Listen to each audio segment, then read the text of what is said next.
This is Grand Fact, and today we're about to do a video essay. And today we're going to be talking about how Disney killed the Muppets. With special guest star, Kermit the Frog. Hi ho. This episode's kind of personal for me, so sorry if I get a little bit emotional.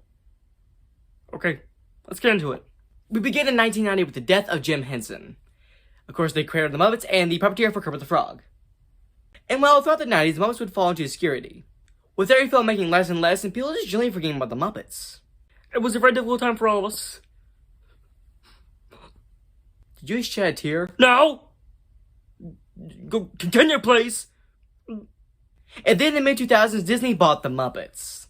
And throughout 2000s, they had no success at all whatsoever with the Muppets. They tried and failed many, many times. But then 2011 came out a new Muppet movie released in theaters called The Muppets. And it was a giant success.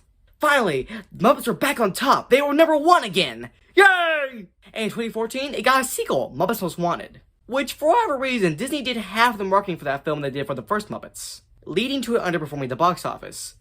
And since then, the Muppets had just been kind of obscure. Disney doesn't really have an idea what to do with the Muppets. They tried things, and most of them have failed, but I think the Muppets could have come back if it wasn't for one thing: the firing of Kermit the Frog's puppeteer. You played this role for 27 years? Yeah. You got a call last October? Yes. What went through your mind when they said, we no longer want you in this role? Well, I was stunned. It seemed like it was about 5 minutes of silence. I'm sure it wasn't that long, and I just immediately trying to get answers. And I had no advance warning on that. You know, nothing had ever been framed to me as a career-breaking problem, you know. In fact, we had been talking prior to that, for the 2 years before that, about me becoming a sort of a creative producer with them, working alongside the two executives who I spoke to, where I would have been really a part of the day-to-day decision-making on the Muppets. And I was thrilled about that, because I felt like at last, after 12 years with Disney, we would be able to integrate this great package that's the Muppets into a huge corporation, which is what I've always wanted to do. So let's just go right to some of the allegations here from the Muppet studio and from the Henson family, that you were, quote, bitter, angry, depressed victim, that you performed Kermit that way, that frankly you were difficult to work with. Yeah. I guess it begs the question why they kept you around for 27 years if you were that difficult, but how do you respond to that? Well, you know, it's interesting. Nobody likes having these sharp-cornered adjectives thrown at them.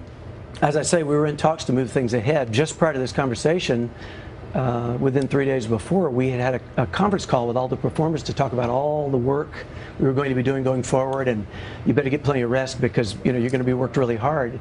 So it was a huge shock. In terms of the character stuff of Kermit having become stale or bitter, it isn't true in my mind, but the funny part of that is I would have expected the people saying that to have been my staunchest allies. But were you personally difficult to work with? Because that's really the criticism, that when you offered notes and you were hard to work with, frankly. Well, I offered notes. I don't think that makes someone difficult. It was totally an idea of trying to do what was best for the Muppets in terms of receiving material and ideas and concepts that were well out of the bounds of the characters. Cheryl pointed out that you are not Kermit. You are simply somebody who plays the role of Kermit. Yeah, it's really interesting about that, because in my mind, my mentoring with Jim tells me that the minute the Muppets are reduced to being roles that are auditioned for and cast, it takes all of the individuality out of them. Their longevity is completely based on their consistency. And that is just super important. Otherwise, it's not Kermit or any of the Muppets at all. And that's what I've tried to push for and be outspoken. I think the reason why the Muppets just can't come back from this is because, well, he is Kermit the Frog. When Jim Henson was Kermit, he was Kermit. But since he was Kermit for almost 30 years, that's Kermit the Frog. Jim's Kermit is no longer the Kermit we know. This is Kermit the Frog. And you can't just take a character that has changed and try to make him into his old character again. It's just not going to work. And this is the Kermit the Frog everyone's familiar with. And Matt Vogel just doesn't sound like Jim or Steve Whitmire. Am I active on social media? Oh, sure, yeah. And on the puppeteering side, it's just not the same kind of puppeteering. And people had seen Steve puppeteer Kermit for almost 30 years. They got used to his movements and his little touches. So with all this combined, it just doesn't feel like Kermit the Frog. Those little touches go a long way, and with them gone, it's just, well, It's not Kermit. So there are 3 key things that Disney has to do to bring the Muppets back to #1. #1, do what you were doing with Most Wanted and the Muppets. Those films were really good and they were successes for the most part. And number 2, you have to advertise it.